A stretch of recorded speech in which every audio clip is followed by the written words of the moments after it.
Hello guys and welcome back to my channel IGNOU academy आपका फिर से स्वागत है। देखिए, अगर आप नए यूज़र्स हैं, नए व्यूअर्स हैं, तो देखिए अभी मैं जस्ट वीडियो स्टार्ट कर रहा हूँ। मेरे को इससे पहले टाइम मिला नहीं, तो आई एम वेरी सॉरी। और मैंने स्टार्ट किया वीडियो। अगर आप देखते हैं वीडियो को तो प्लीज़ सब्सक्राइब कीजिएगा चैनल को और लाइक ज़रूर कर दीजिएगा। वीडियो पसंद है शेयर करिएगा दोस्तों के साथ में, कमेंट जरूर करना है, ठीक है। कहाँ पे क्या आपको क्या हेल्प चाहिए, जब भी मैं आपकी हेल्प कर पाऊंगा, ठीक है ना। तो इससे पहले मैंने आपको वीडियो दिया था तो काफ़ी लोगों ने देखा है पर सब्सक्राइब नहीं किया, तो काइंडली सब्सक्राइब कर दीजिएगा ताकि मैं आपके लिए अच्छे अच्छे कंटेंट्स ला पाऊँ। मैं कोशिश कर रहा हूँ आपको बेस्ट ऑफ बेस्ट दे सकूँ, ठीक है। तो इससे पहले हम लोग कवर अप कर रहे थे BGC 131 का पहला हम लोगों ने यूनिट कवर कर दिया है। आज हमारा यूनिट 2 है BGC 131 का। तो इससे पहले मैं हर एक वीडियो में कोशिश कर रहा हूँ आपको हर एक चैप्टर का क्या क्वेश्चन कैसे बन सकता है बता दूँ, तो आपकी क्लैरिटी अच्छी रहेगी। देखिए यहाँ पे फर्स्ट चीज़ क्या होता है, कैसा क्वेश्चन बनेगा, कंप्रेंशन के हिसाब से बनेगा। कंप्रेंशन पता है आपको कि एक ऐसे पैराग्राफ दे दिया जाएगा, उसमें से कुछ क्वेश्चन दे दिए जाएंगे, उसी पैराग्राफ से आपको आंसर फाइंड करके लिखना है। उसके बाद कुछ वोकैब्स आएंगे, वोकैब्स मीन्स कुछ वर्ड्स रहेंगे, उसके कुछ मीनिंग्स रहेंगे, उसको मैचिंग करना होता है, या फिर उसके कुछ मतलब सेम वर्ड्स होगा, ठीक है, जो अलग अलग कॉन्टेक्स्ट में यूज़ होगा। जैसे कहीं पे दो वर्ड्स हैं, सेम वर्ड्स देंगे आपको, सिमिलर वर्ड्स रहेंगे, मतलब सेम मतलब सिमिलर, तकरीबन सेम, मतलब मीनिंग उनका सेम होगा पर वो दो अलग अलग जगह पे यूज़ होंगी, ठीक है। मैं कुछ एग्जांपल्स बाद में आपको जब सैम्पल पेपर दूंगा मैं उस समय पे आपको बता दूंगा कैसे क्या बनेगा, ठीक है। उसके बाद होता है सेंटेंस बनेगा। कुछ वर्ड्स आपको दे दिए जाएंगे, वहाँ से सेंटेंस आपको बनाना है, पता ही आपको बचपन से करते आ रहे होंगे आप। और वर्ब्स रहेगा, कुछ डूइंग वर्ड्स, कुछ फिल इन द ब्लैंक्स रहेंगे, वर्ब्स से आपको भरना है, मतलब एक्शन वर्ड्स जो होते हैं आपके, सीइंग, वॉचिंग, डांसिंग, ऐसे कुछ वर्ड्स रहेंगे, दिया रहेगा आपको, ऐसे ऑप्शंस दिए रहेंगे, उसमें से सॉर्ट आउट कर आपको निकाल के ब्लैंक्स भरने हैं। उसके बाद कन्वर्सेशन रहेगा, ठीक है, दो दोस्तों के बीच में या फिर दो नाइबर्स के बीच में कन्वर्सेशन। उसके बेसिस पे आपको या तो क्वेश्चन आंसर्स दे देंगे, या फिर ट्रू फॉल्स दे देंगे, या फिर फिल इन द ब्लैंक्स दे देंगे, कुछ ना कुछ देंगे। और एक छोटी सी कुछ ऐसे लिखना पड़ेगा आपको, एक ऐसे लिखना पड़ेगा, मीन्स ऐसे मतलब आपको पता ही है कि रचना लिखना पड़ेगा, ठीक है। कुछ पॉइंट्स दे दिए जाएंगे बीच बीच में, काट काट के थोड़े थोड़े थोड़े, उसको जोड़ के अपने हिसाब से कहानी की तरह एक ऐसे लिखना है। तो बेसिकली कहानी लिखनी है, ठीक है। तो चलते हैं। देखिए ये एक चैप्टर है, इसका नाम है ह्यूमन एनवायरनमेंट। ह्यूमन एनवायरनमेंट के बारे में पढ़ेंगे।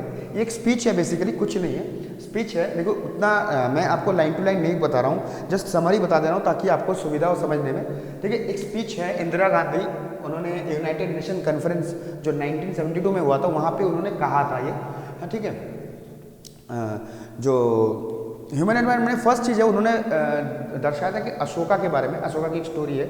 वहाँ पे उन्होंने बताया कि अशोका ही एक ऐसे राजा थे जो मतलब अशोका ने तो काफ़ी पहले कलिंगा वॉर से पहले जो भी था उससे पहले काफ़ी ज़्यादा उन्होंने क्रूएल थे वो, बहुत ही मतलब बहुत ही वॉर्स लड़ी थी उन्होंने, काफ़ी काटा काटी की थी। तो उसके बाद में फिर धीरे धीरे चेंज हो गए। तो चेंज होने के बाद उन्होंने बुद्धिज़्म ग्रहण किया, उसके बाद करने के बाद में वो एनिमल नेचर लवर बन गए। तो उसके कारण से देखिए अशोका की एक स्टोरी है यहाँ पे, मतलब एग्जाम्पल के तौर पे इंदिरा गांधी जी ने बताया था कि अशोका एक ऐसे राजा थे जो ना तो एनिमल को स्पोर्ट्स करवाने में, ना तो उनको काटने में विश्वास रखते थे, ना तो उनको पसंद था, ठीक है। तो एक वो था, वही थे। अब देखिए दूसरा पॉइंट, वो फर्स्ट स्टोरी है, वो फर्स्ट पैराग्राफ में आपको मिल जाएगा। दूसरा चीज़ है कि इंदिरा गांधी बोलती है कि देखिए हम किस तरह अपने एनवायरनमेंट को डिस्ट्रक्ट कर रहे हैं, अपनी साइंटिफिक चीज़ें जो हो रही है, हम मान रहे हैं हमारा देश बहुत तरक्की कर रहा है, हम चीज़ों को बहुत अच्छे से मतलब यूटिलाइज कर रहे हैं, साइंस को हम यूटिलाइज कर रहे हैं, रोड्स बना रहे हैं, बिल्डिंग्स बना रहे हैं, ठीक है। इस ये तो कर रहे हैं हम, डेवलपमेंट एक तरीके से हो रही है, पर दूसरे तरफ से क्या हम एनवायरनमेंट को बहुत ही ज़्यादा डिस्ट्रक्ट कर रहे हैं, मतलब बहुत ही ज़्यादा, मतलब एक ऐसे जगह पे चले गया, ग्लोबल वार्मिंग की लेवल बढ़ती जा रही है धीरे धीरे। तो हम इससे पता चलता है हम कैसे डिस्ट्रक्ट कर रहे हैं। जो लोग ट्राइब्स लोग हैं, अंडमान में है, कुछ ट्राइबल्स लोग हैं जो आदिवासी टाइप के लोग हैं, वो बाहर कहीं रहते हैं, जो दिन दुनिया का उनको पता नहीं है, तो उनके घर भी हम छीन रहे हैं उनसे, एनिमल्स के घर छीन रहे हैं। अब देखो एनिमल्स के जितने करीब हम जाते जाएंगे, एनिमल्स उतने करीब आते जाएंगे, नुकसान हमारे को ज़्यादा होगा।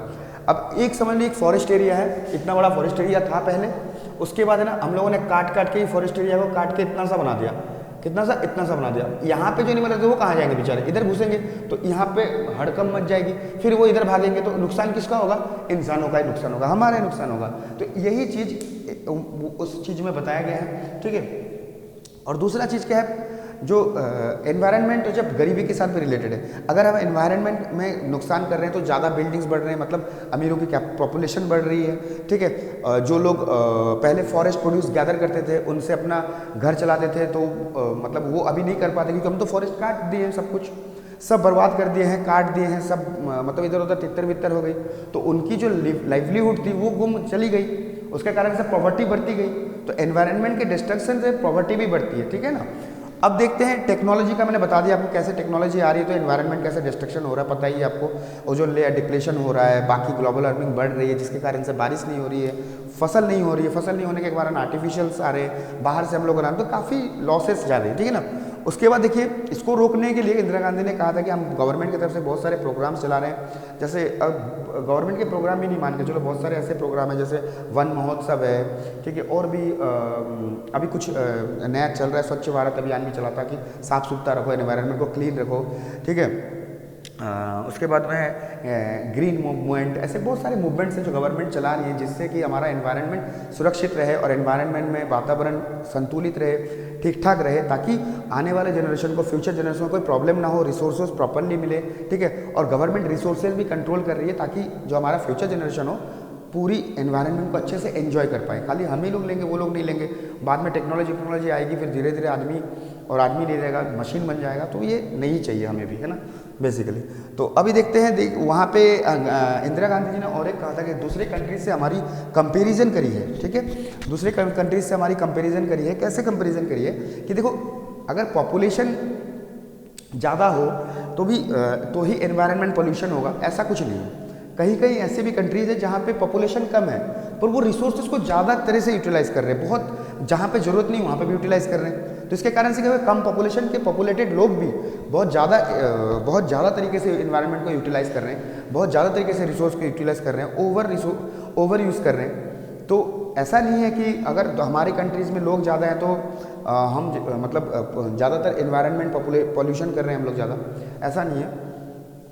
जहाँ पे कुछ लोग कम भी है वहाँ पे भी लोग बुरी तरह से एनवायरनमेंट को यूज़ कर रहे हैं, रिसोर्सेज को ओवर यूज़ कर रहे हैं और पोल्यूशन को एनवायरनमेंट को पोल्यूट कर रहे हैं, ठीक है। तो यही है बेसिकली, इस जगह पे यही कहा गया इंदिरा गांधी ने, ठीक है, और कुछ नहीं। इसी में से आपको क्वेश्चंस मिल जाएंगे, अगर इस चैप्टर को आप थोड़ा सा पढ़ लीजिएगा तो ये बहुत ही आसान तरीके से आप जो प्रोग्रेस वाली सेक्शन है वो आप कर सकते हैं, ठीक है।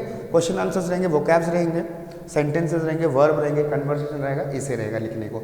मैं बाद में आपको अगर असाइनमेंट की जरूरत हो तो बता दीजिए, मैं असाइनमेंट हेल्प दे दूंगा आपको पीडीएफ बना के। कुछ क्वेश्चंस चाहिए आपको बता दीजिएगा, कोई भी इग्नो रिलेटेड क्वेरीज हो तो जरूर पूछिए, ठीक है। तो मिलते हैं अगले पार्ट में, वीडियो ज़्यादा लंबा नहीं करूँगा। अगर आपको पसंद आए तो शेयर कीजिए, लाइक कीजिए, कमेंट कीजिए और सब्सक्राइब करना ना भूलें प्लीज़। थैंक यू, जय हिंद।